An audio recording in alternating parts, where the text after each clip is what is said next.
Judas, because he was not a believer, he just couldn't deal with the guilt that he had, and he had no recourse, he had no faith, and so he went out and did the unspeakable.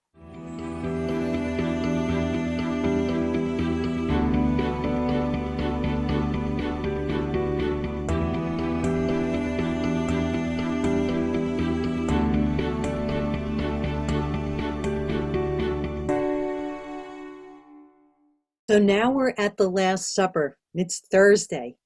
Yes. And they're preparing for the Passover meal. And I love the way the disciples came to Jesus and asked him where they would prepare it. It says, when evening came, Jesus was reclining at the table with the 12. And while they were eating, he said, I tell you the truth, one of you will betray me. Yeah. What'd you think about that? Well, I think it was very gracious on the part of Jesus. Now, let me frame these words. I think it was very gracious on the part of Jesus that he would even allow. Now, he chose Judas, but that he would allow Judas to walk with him for about 3 years or 3.5 years, the time of his ministry, knowing that this man would betray him. Scripture says very clearly that let me read from John 13 and 17. If you know these things, happy are you if you do them. I speak not of you all. This is Jesus speaking. He says, I know whom I have chosen, but that the scripture might be fulfilled, he that eats bread with me has lifted up his heel against me. He also said in John 6 and 70, he says, have I not chosen you 12, and one of you is a devil?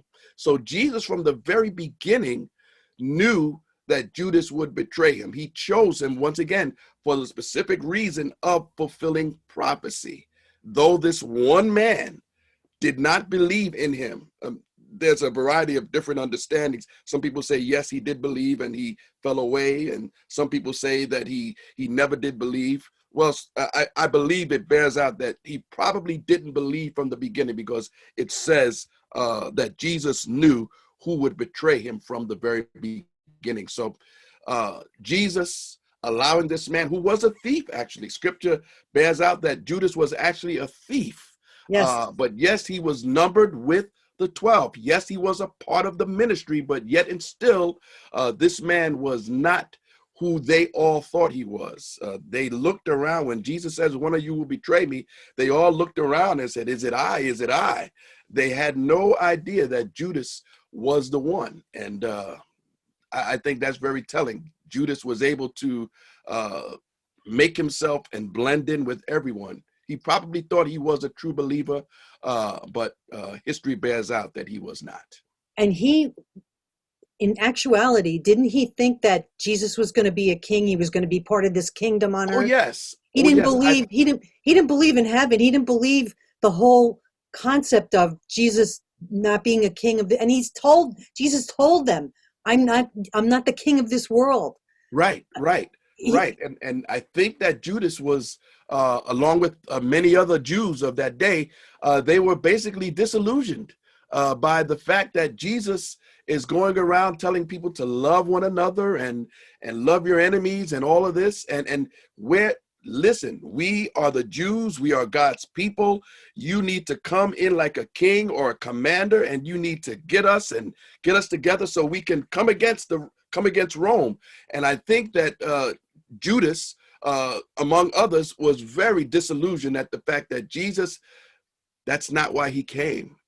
He did not come to free them from political bondage. He did not come to free them from any type of bondage that they were in. He came to deliver them from spiritual bondage. Yes. And that's where there was a separation. And I think this catapulted Judas into doing what he did. Do you think Judas had regrets? I do think Judas had regrets. Yeah.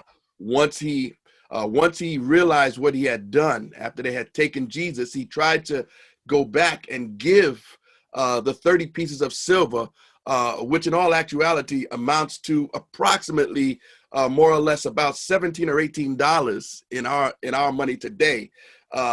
He he tried to give it back, but knowing what he did and understanding what he did, he just could not deal with it. He couldn't live with himself, and he went out, scripture says, and he hanged himself.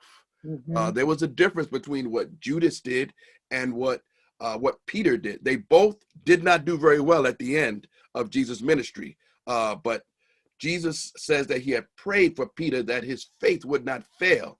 And so when it was all said and done, Jesus said, when you are converted, strengthen your brothers. And that's exactly what Peter did. He went out and wept bitterly after he denied Jesus, but he would come back and wind up being the leader of the apostles in the first part of the early church. But Judas, because he was not a believer, he just couldn't deal with the guilt that he had, and he had no recourse, he had no faith, and so he went out and did the unspeakable. So now Jesus is taken, and then we know the rest of the story, how he goes to the cross. Join us on Easter Sunday with Pastor Michael Jakes for the resurrection story of our King Jesus. Do you want to see more videos? Subscribe today to my YouTube channel, The Call with Nancy Sabato.